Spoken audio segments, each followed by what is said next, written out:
Программирование. Вторая грамотность. Андрей Петрович Ершов. Предисловие Архивариуса. Это широко известное изречение в наши дни порой приписывается народному творчеству. На самом деле так называлось выступление академика Андрея Петровича Ершова 1931-1988 годы на Третьей Всемирной конференции ИФИП Международной Федерации по обработке информации и ЮНЕСКО по применению ЭВМ в обучении, которая прошла в июле 1981 года в Лозанне, Швейцария. Выступление Андрея Петровича Ершова в свое время получило широкий резонанс. Его текст неоднократно издавался на разных языках, но не был опубликован вместе с иллюстрациями, подготовленными для выступления художником Михаилом Михайловичем Златковским. А в дни 30-летнего юбилея первого школьного учебника «Основы информатики и вычислительной техники», изданного в 1985 году под редакцией Ершова и Монахова, учебника, который знаменовал эру информатизации образования в СССР, мы публикуем эту работу, которая сохранила свою актуальность и поныне. Академик Ершов рассматривал программирование как выражение органической способности человека. Он считал, что если еще не все человечество погрузилось в написание программ, то оно живет в мире программ и само постоянно программирует. А продуктивность информационных моделей внешнего мира придает новый смысл библейскому изречению «в начале было слово». Современность со всей очевидностью подтверждает справедливость ее основных тезисов. 27 октября 1980 года Ершов получил приглашение президента ИФИП Пьера Бабелье выступить с заглавным докладом на пленарном заседании Третьей Всемирной конференции ИФИП и ЮНЕСКО по применению ЭВМ в обучении. Сейчас трудно восстановить, как родилась у Ершова идея столь афористично назвать свою речь, но он настаивал именно на этом названии, хотя устроители форума предлагали ему другое, гораздо более традиционное, основополагающее роль компьютеров в образовании. Техническое задание художнику Ершов сформулировал так: аудитория будет довольно пестрая и не очень известная. Академическая элита, характерная для конференции по естественным наукам, будет в явном меньшинстве. Большая часть аудитории будет внушаемой, и доклад поэтому подготовлен в стиле наступательной проповеди. Доклад должен быть заведомо респектабельный, без благоганства, но достаточно острый, однако очень хотелось бы, чтобы риторика текста была бы скомпенсирована живостью иллюстративного материала, не говоря уже о 2-3 порциях юмора для разрядки аудитории. Златковский подготовил 32 цветных графических листа, которые в острой, ироничной, подчас парадоксальной форме иллюстрировали основные тезисы докладчика. Несомненно, стиль умной графики, как впоследствии художник назвал свою манеру работы, существенно дополнял выступление академика Ершова и способствовал ее широкой международной известности. В настоящее время Златковский – заслуженный художник России, обладатель высшей профессиональной премии Союза журналистов России «Золотое перо» и звания «Лучший художник в средствах массовой информации России», кавалер ордена Почетного легиона, почетный член Союзов художников нескольких стран. Андрей Петрович Ершов. Программирование. Вторая грамотность. Решив так назвать свое выступление, я осознаю, что это метафора, которая многим покажется рискованной. По одну сторону нашего уравнения экзотическая, хотя уже и весьма массовая профессия, требующая способности и длинного обучения, а по другую – общее достояние, фундаментальнейшее свойство современного человека. Тем не менее, я постараюсь продемонстрировать поучительность и плодотворность этой метафоры. Не желая не убивать читателя длинными силлогизмами, не поражать его фокусами, объясню заранее схему раскрытия основного положения. Во-первых, нам будет легче сравнить программирование с грамотностью, если мы вспомним, что грамотность – это историческая категория, имеющая свое предначало, возникновение и развитие. СССР – страна практически сплошной грамотности. Уже 10 лет назад грамотные в ней составляли 99,7% общего числа населения в возрасте от 9 лет и старше. 100 лет назад этот процент был чуть выше, 20%. Еще сейчас на Земле насчитывается порядка 800 миллионов неграмотных. Во-вторых, как в основе грамотности, так и в основе программирования лежит техническое изобретение, печатный станок и ЭВМ соответственно.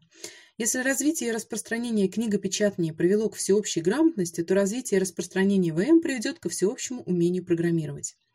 В-третьих, как грамотность, так и программирование являются выражением органической способности человека, то есть способности, подготовленной организацией его нервной системы, присущей человеку во всех его социальных функциях, в общении друг с другом, в труде, в созерцании природы и в борьбе с ней.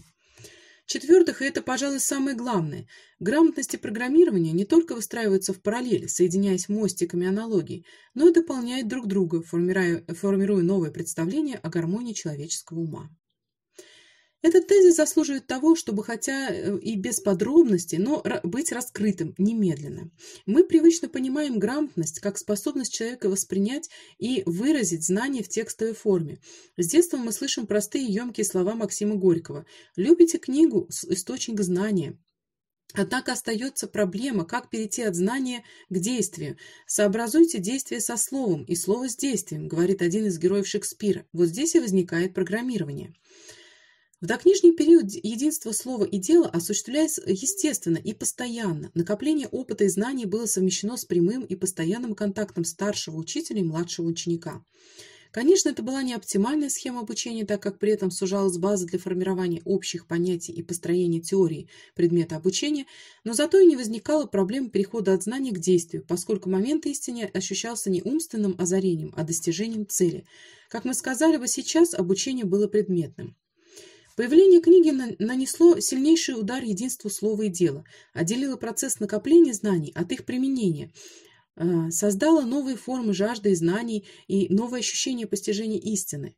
Во всех языках появились специальные определения для людей, которые в своем стремлении к знанию отдавали предпочтение книге.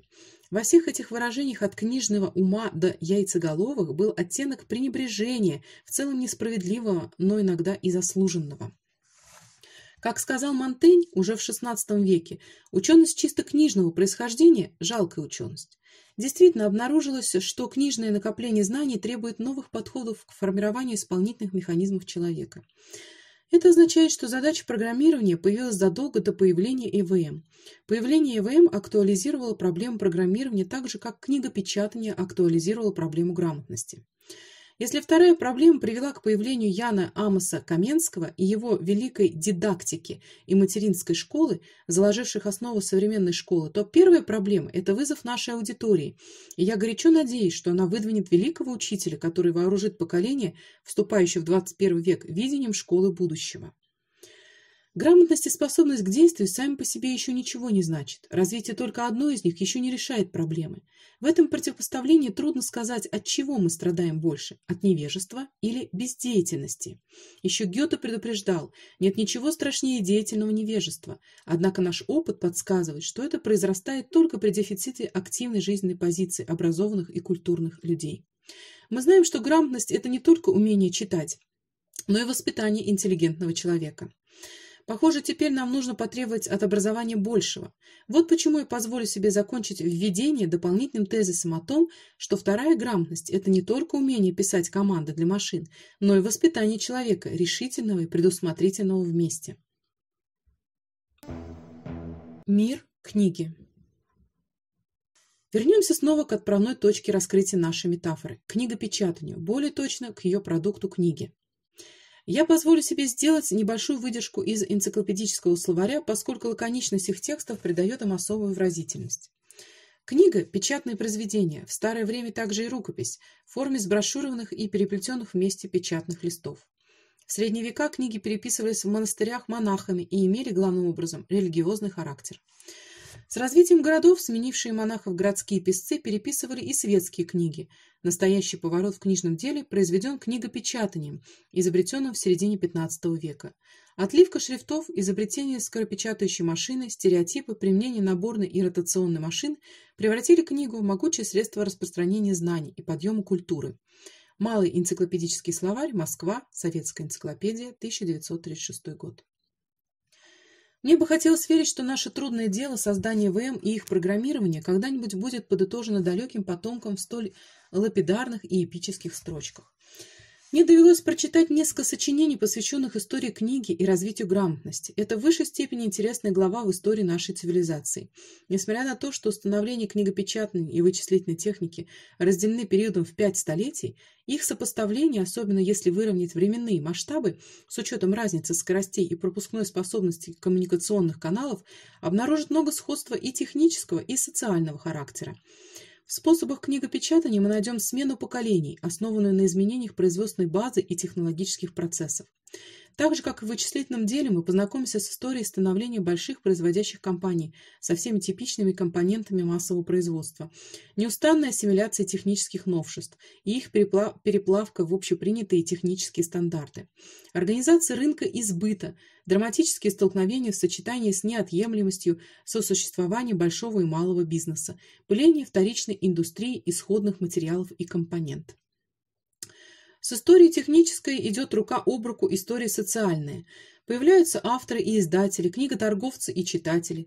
Возникает понятие интеллектуальной продукции и вместе с ней новые виды собственности.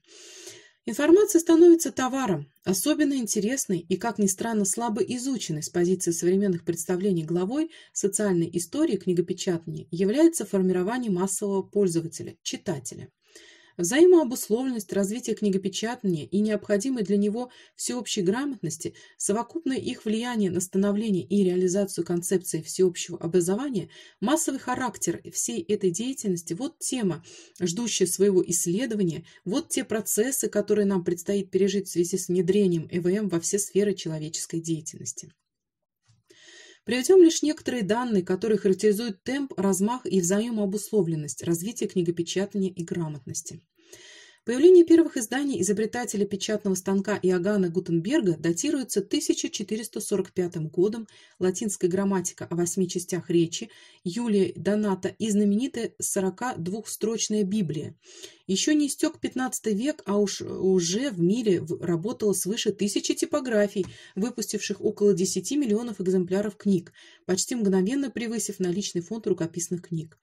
В 1962 году во всем мире было напечатано 10 миллиардов книг. Характерным является то, что не видно никаких реальных признаков насыщения книжного рынка.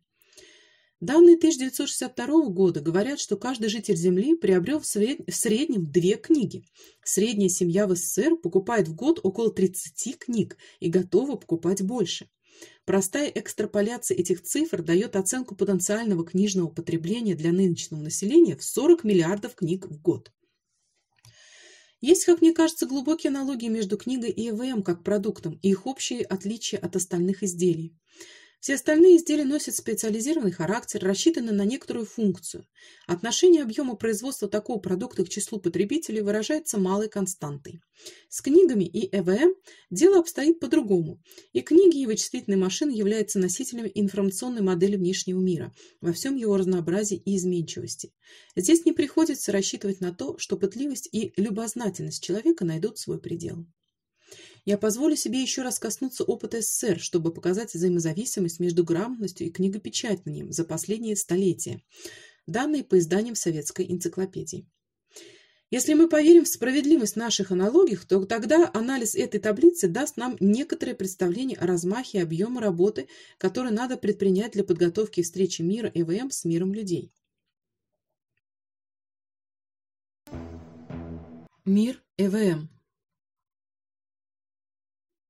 Средства массовой информации, научно-популярные издания и рекламные проспекты, несмотря на короткий век ЭВМ, уже создали у нас некоторые клише, привычное видение вычислительной машины, его атрибуты, экраны, клавиатура, дисплеи, бобины магнитных лент, кружево, перфоленты, полотно длинных выдач с АЦПУ, мигающие огоньки инженерного пульта, угловатые шкафы, забитые электронными деталями. На техническом языке все это объединяется одним термином – установка, mainframe. Если, однако, думать о месте ЭВМ в мире человека, на основе этого представления это будет не только поверхностно, но и ошибочно. Машина будущего – это не только и не столько гигантский электронный мозг, заполняющий охраняемое здание планирующего центра, промышленной дирекции, банка или командного пункта, а прежде всего крошечный срез кристалла кремния в миниатюрной рамке, опутанной паутинкой тончайших проводов, вставленный в укромное место практически любого промышленного изделия.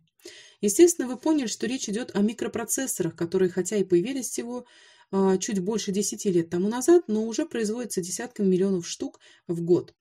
Первое, наиболее очевидное их применение – выпуск разнообразных карманных калькуляторов. Но это только надводная часть айсберга.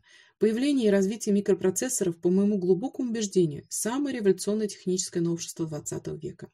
Вот некоторые аспекты и последствия, которые в наибольшей степени соответствуют линии нашего анализа. Информационно-вычислительная мощность с показателями по скорости 100 тысяч операций в секунду, по емкости оперативной памяти 5000 чисел, слов и по емкости внешней памяти в число знаков, образующих книгу средней величины, помещается в объем величиной со спичечный коробок, стоит примерно 1 человека день труда и может производиться практически в неограниченных количествах. Микропроцессор, сопряженный с промышленным изделием, потребительским товаром или средством производства, придает ему совершенно новое качество и сильно влияет на характер взаимодействия человека с изделием. Не менее сильно включение микропроцессора в схему изделия влияет на способ его проектирования, во время которого должны быть найдены, осмыслены и реализованы отмеченные выше новые качества изделия. Время не позволяет мне раскрывать подробно эти положения, хотя, возможно, это и была бы наиболее увлекательная часть моего выступления. Специальная литература полна анализом новых проблем, лавиной обрушивающихся на специалистов по организации производства, проектантов рабочих мест, инженерных психологов, конструкторов, собственно говоря, всех инженерно-технических работников. Тысячи профессий меняют свое лицо. Миллионы людей, операторов производства, наладчиков, машинисток, банковских служащих, продавцов-контроллеров, библиотекарей, монтажников, секретарей, сборщиков на конвейере садятся за полностью переоборудованные рабочие места, на которых ИВМ становится их партнером и собеседником. И если даже этот партнер дружественен и надежен, у работника должна произойти глубокая психологическая и квалификационная перестройка для того, чтобы сохранить свою целостность и достоинство в этой новой обстановке. Мы уже сейчас говорим о миллионах людей, вовлеченных в этот процесс. В одной Западной Европе число терминалов ИВМ и линий передачи данных приближается к 1 миллиону. А через пару поколений это коснется практически каждого человека, вовлеченного в общественное производство. На пути этого экспоненциального развития, подстегиваемого самыми разнообразными факторами, возникает, однако, одно принципиальное препятствие. В настоящее время способность человека к передаче знаний машине безнадежно отстает от способности создать эту машину. Если затраты общественного труда на создание микропроцессора исчисляются в человека-часах, то затраты на создание программного обеспечения до сих пор выражаются в человека-месяцах, даже с учетом тиражирования программ. Логистическая кривая Барри Боэма, показывающая динамику соотношения затрат на оборудование и программы при проектировании системы обработки информации, стала благодаря бесчисленным повторениям настолько привычной, что уже не вызывает никакого беспокойства. Конечно, специалисты по программированию трудятся вовсю, чтобы сделать труд программиста более производительным. Однако даже если мы примем гипотезу 10-кратного увеличения производительности труда при производстве программ, элементарные расчеты показывают, что для того, чтобы через 20 лет запрограммировать все производимые микропроцессоры, нам надо будет посадить за программирование все взрослое население земного шара. К сожалению, в настоящее время значительная часть перегруженных заботами организаторов промышленности отмахнется от подобных расчетов, как от еще одного парадокса, к которым в нашем сложном мире не привыкать. До сих пор сохранилось еще немало самоуверенных руководителей, привыкших к тому, что спрос порождает предложение, и на хорошие деньги профессионалы всегда найдутся. И опять параллели с грамотностью помогут нам в разрешении этого парадокса. Артур Кларк, уже побывавший силой своего предвидения в 21 веке, сказал: «В будущем всякий человек, полностью несведущий в естественных науках, окажется, честно говоря, необразованным. Если он будет, как делают это сейчас некоторые, кичиться своей неосведомленностью, он окажется точно в таком положении, как неграмотные средневековые бароны, гордо заявлявшие, что счетом и письмом у них занимаются секретари». Средневековые бароны и их потомки ушли в небытие, считать и писать научился каждый, а у секретарей появились новые хозяева и новые обязанности. То же должно произойти с программированием. Руководители, не имеющие представления об ИВМ и программировании, уйдут в небытие. Профессиональные программисты станут системными аналитиками и системными программистами, а программировать сумеет каждый, что я и называю второй грамотностью. Таким образом, мы переходим от мира машин к миру программ. Мир программ. Герой Мольера, месье Журден, был в высшей степени удивлен, когда узнал, что всю жизнь говорил прозой, не подозревая этого. Благодаря появлению ИВМ и вызванному этим появлением возникновению вычислительной науки или техники, человечество оказывается в положении месье Журдена, с удивлением обнаруживая, что оно живет в мире программ и что продуктивность информационных моделей внешнего мира придает новый смысл библейскому высказыванию «в начале было слово». Да, мы живем в мире программ и сами постоянно программируем, не осознавая этого. Можно спорить о том, что является самым выдающимся открытием XX века. Но если взять первую 5, даже первую 3 открытий, то, думаю, можно будет уговорить каждого, что в этот узкий круг входит открытие того, что развитие организма есть выполнение генетической программы, записанной в его генном наборе. Не имея возможности говорить об этом подробно, хотел бы только заметить, что использование программистских терминов является не метафорой, а выражает суть внутриклеточных процессов роста и развития, по отношению к которым молекулярные структуры и химические процессы являются своего рода элементарной базой и способом реализации микрокоманд. Программами буквально напичкан наш организм. Все без исключения, все без исключения физиологические процессы – это огромная, тщательно отлаженная и сложно устроенная библиотека программ, в которой анализ структуры программ, программисты сказали бы граф вызовов, и информационных связей позволяет делать далеко идущие выводы и прогнозы о поведении организма. Практически вся область производственных отношений, особенно непосредственно в производственном процессе, это работа по программам.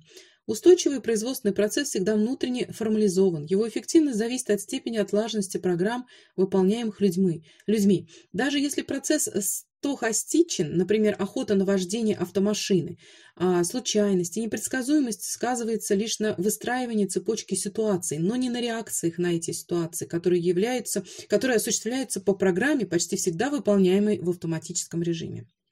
Даже обучение, то есть приобретение знаний или скорее способности что-то делать, это программирование. Лет 10 назад профессор Массачусетского технологического института Сеймур Пейперт, один из первых психологов и педагогов, взявший на вооружение концепции программирования, в серии своих работ убедительно показал, что ребенок научается что-то делать только после того, как он поймет, как это делается. Только после выработки такого понимания повторная тренировка достигает успеха.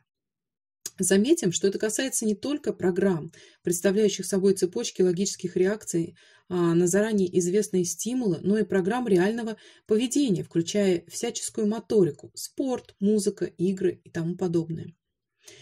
Повседневная жизнь человека, особенно городская, это деятельность по программам. Каждый человек, придерживающийся режима, с гордостью почувствует себя программистом, если вспомнит свои заполненные до предела утренние процедуры, начиная от звонка будильника и кончая началом работы.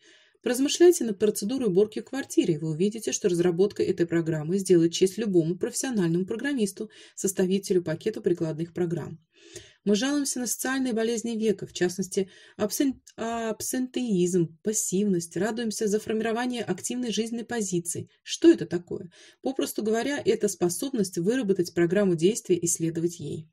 Таким образом, мир программ – это далеко не только начинка памяти ЭВМ. Это прежде всего огромный запас операционного знания, накопленный человечеством, и теперь лишь актуализируемый вычислительными машинами, роботами, автоматическими устройствами. Еще более огромный запас программ хранится в генофонде всего живого. Его расшифровка и использование в значительной степени составляют предмет биологии и ее новых разделов, включая генную инженерию. Психология развития и теория поведения тоже в значительной степени формируют новые представления, сближающиеся с понятиями программирования. Но если это так, то мы, естественно, приходим к проблеме фундаментализации программирования, выделению в нем некоторых натуральных сущностей, позволяющих сблизить мир машин и мир живого, программы природы и программы, составленные человеком. Если же мы хотим сделать эти натуральные сущности осознанным достоянием человека, то у нас нет иного пути, как отразить их в структуре и в содержании всеобщего образования. Хотелось бы подчеркнуть, что речь идет не о том, чтобы навязать детям новые, несвойственные им навыки и знания, а о том, чтобы проявить и сформулировать те стороны мышления и поведения, которые реально существуют, но формируются стихийно, неосознанно. Рассмотрим, каковы же предпосылки и препятствия к осуществлению этого плана. Общие задачи обучения программированию. Итак, мы хотим учить детей законам программирования. Еще не зная их, мы понимаем, что они неизбежно будут выражены в сумме некоторых достаточно специфических приемов. Нам еще предстоит разбираться, в какой мере они посильны детям, но общие наблюдения таковы, что интеллектуальный и операционный потенциал детей далеко не исчерпан. Посмотрите, как помолодели за последние годы технические виды спорта, в особенности плавание, гимнастика. Не знаю, как на Западе, но у нас автомашины еще дорогие, и люди зачастую накапливают деньги для их покупки, когда уже, как говорится, лучшие годы позади. Многие с горечью спрашивают, сколько жизней, потерянных из-за дорожных происшествий, мы сберегли бы, если бы все без исключения научились водить машину в 14-15 лет. Нет, однако, никакой возможности нагружать детей конденсатом всего жизненного опыта, которым обогащено человечество. В этих попытках нас подстерегают и другие опасности. Каждый человек в СССР знает детскую песенку, которую поет Алла Пугачева о горестной жизни школьника. Нагружать все больше нас стали почему-то. Нынче в школе в 1 класс, вроде института. Не бываю я нигде, не дышу озоном, занимаюсь на труде синхрофазотроном. То ли еще будет, то ли еще будет, то ли еще будет, ой-ой-ой. Все также знают романтическую историю Киплинга о Маугли, мальчике, выросшем у волков, а потом вернувшемся к людям. В теплых странах похожие вещи иногда случались, но с гораздо более печальным исходом. И психологи называют эффектом или синдромом Маугли невозможность для ребенка восстановить свои позитивные возможности, погубленные чужеродной средой или перенапряжение душевных сил в раннем детском возрасте. Этот импринтинг детских лет происходит, естественно, со всеми.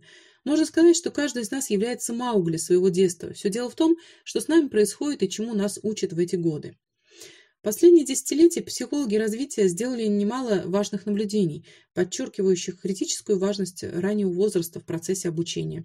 Вопрос о том, как учить детей способности планировать свои действия и их последствия, какая операционная обстановка при этом нужна, очень далек от тех методических альтернатив, которые мы обсуждаем. Например, при профессиональном обучении программированию. С одной стороны, мы должны сделать эту обстановку естественной для ребенка. С другой стороны, она должна быть достаточно богатой для того, чтобы он мог, как говорят психологи, сам создавать теорию познаваемого явления. Законы программирования, законы обработки информации, по моему убеждению, существуют. С одной стороны, они появляются в форме операционных правил, отражающих непосредственный опыт человечества. Все мы знаем знаменитое римское изречение «разделяй и властвуй», воспринимая его главным образом как образец политического цинизма. Однако лишь только современная математика и программирование придали ему в виде метода ветвей и границ совершенное выражение мощного по своей силе и продуктивности эвристического принципа решения задач. Каким бы случайным этот пример ни оказался, он иллюстрирует важное положение о глубокой и нерасторжимой связи операционного знания и алгоритмического мышления с другими компонентами образования. Таким образом, с другой стороны, законы программирования смыкаются с математическим образованием, образуя единый, но еще не построенный фундамент воспитания операционного и комбинаторного мышления, способности к абстракции, рассуждению и действию. На меня всегда производит сильное впечатление один простой пример задачи на программирование, как демонстрация перехода от знания к действию.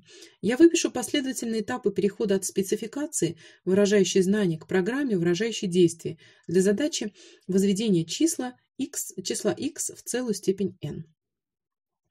Предлагаю каждому дать свою интерпретацию того, какие законы и какое знание он применяет при переходе от этапа к этапу, для того, чтобы перейти от очевидного знания к весьма нетривиальной программе.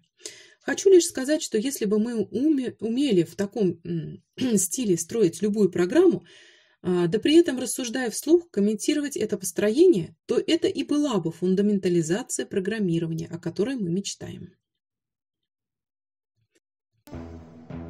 ЭВМ в школе. Сейчас, после появления микропроцессоров, вопрос о том, быть или не быть ЭВМ в школе становится схоластикой. ЭВМ уже есть в школах и будут приходить туда в нарастающих количествах. От нас требуется активная интеллектуальная и организационная работа, чтобы придать этому процессу управляемый и педагогически мотивированный характер. Есть, конечно, очень активно высказываемое мнение, что ЭВМ с программой – это то же самое, что и задача с известным решением, и появление электронного помощника воспитает ленность ума и ничего больше. Одна из лучших, на мой взгляд, юмористических картинок последних лет, журнал «Нью-Йоркер», изображает бедного Джонни, уныло глядящего на кучку карманных калькуляторов перед ним, и не менее измученную маму, терпеливо повторяющую свой вопрос. «Но посмотри, если у тебя 5 карманных калькуляторов, и я возьму 2, то сколько у тебя останется?» Предостережения от опасности кнопочного образования раздавались и раньше, однако обширный опыт, подкрепляемый и нашими экспериментами работы с детьми разных возрастов, подтверждает обратное. Активность, пытливость, а с ними и способность ребенка сильно возрастают. Но очень важна организация операционной обстановки, которая должна быть побудительной. Методы и приемы активизации обучения с помощью ЭВМ неисчислимы, они ограничиваются только пределами нашей фантазии и степенью конкретного знания детской психологии. В школе номер 130 Новосибирска половина класса выучила исторические даты на зубок, когда один из юных программистов спроектировал для ЭВМ базу данных по историческим датам и загрузил ее, а другой, подвергнув учительницу экзамену с помощью ЭВМ, поймал ее несколько раз на неточностях. Какая-то компания выпустила на рынок игру-компьютер, которая проверяет спеллинг английских слов. С помощью синтезатора речи слово произносится, ребенок набирает это слово по буквам, машина проверяет и реагирует. В карманную игру трудно вложить хороший синтезатор речи, но авторы обратили его недостаток в достоинство, сделав его очень похожим на голос Буратино. Представляете себе восторг детей, когда игрушка пищит этим голосом Буратино: пробуй снова, ты не знаешь это слово. Еще одно очень интересное наблюдение. На конкурсных вступительных экзаменах в ВУЗ для абитуриентов установили консультационную информационную систему, реализованную на ЭВМ. Около терминала всегда толпилась очередь. В интересах ребят рядом посадили 2 преподавателей, чтобы разгрузить машину. Преподаватели сидели без дела, а у терминала по-прежнему была очередь. Почему? А мы не стесняемся перед машиной обнаружить свое незнание, а перед преподавателем стесняемся, объяснили ребята. Действительно, по многим показателям ЭВМ является гораздо более удобным для детей источником-контроллером знаний. А с одной стороны, это всезнающий партнер, а с другой – всего лишь орудие, вещь. ЭВМ создает игровую обстановку, которая в обучении гораздо ценнее реальной жизни тем, что из игры можно выйти, не утратив достоинства. Примеры подобного рода можно было бы умножить. Есть и более серьезные предпосылки к продвижению ЭВМ в школу. Я уже упоминала о работах профессора Сеймура Пейперт, работающего в лаборатории искусственного интеллекта Массачусетского технологического института. На недавнем конгрессе ИФИП-80, состоявшемся в Японии и Австралии, профессор Пейперт выступил с докладом «Детство по-новому. Присутствие ЭВМ как эксперимент в психологии развития». Этот доклад привлек всеобщее внимание. Профессор Пейперт предсказывает всестороннее вторжение ЭВМ в мир ребенка, когда машина станет интеллектуальным орудием, применяемым ребенком с той же непосредственностью, с какой он использует перо и карандаш, но с гораздо большим разнообразием. Интерпретируя наблюдения Пиаже над тем, что ребенок совершает большинство своих интеллектуальных открытий самостоятельно, при условии, что окружающий его фон достаточно богат, профессор Пейперт показал, что компьютеризация этого фона создаст новую, невиданную ранее операционную обстановку, которая потребует новых представлений в психологии развития. В качестве примеров им было приведено значительное ускорение овладения алфавитным языком и более раннее развитие комбинаторных способностей, что позволяет детям овладеть этими фундаментальными умениями практически до вступления в подростковый возраст. Одним из положительных последствий этого изменения может стать преодоление инфантилизма и чувства зависимости, столь характерных для современного городского общества. Собственно говоря, этот позитивный вывод профессора Пейперта может быть взят в качестве кульминации нашего анализа. Не нужно большого воображения, чтобы понять, каким большим сдвигом в образовании приведет реализация подобной педагогической задачи. Заключение. Я начал свое выступление с метафоры. Сейчас мы можем раскрыть ее конкретное содержание. Мы стоим на пороге практически беспредельного развития и распространения электронной вычислительной техники в обществе. Машина становится интеллектуальным орудием и партнером практически во всех сферах жизни и деятельности человека. Необходимость актуализировать в виде программ информационную модель мира, постоянное усложнение окружающей среды требует и одновременно делает возможным существенно повысить интеллектуальную силу человечества. Значительное место в этом поступательном развитии человеческого интеллекта должны занимать законы обработки информации, способы перехода от знаний к действию, способность строить программы, рассуждать о них и предвидеть результаты их выполнения.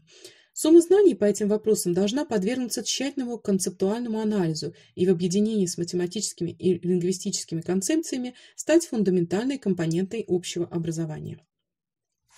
Вычислительная машина станет не только техническим орудием учебного процесса, она приведет к формированию нового интеллектуального фона, новой операционной обстановки, органически и естественно используемой ребенком в его развитии в школе и дома.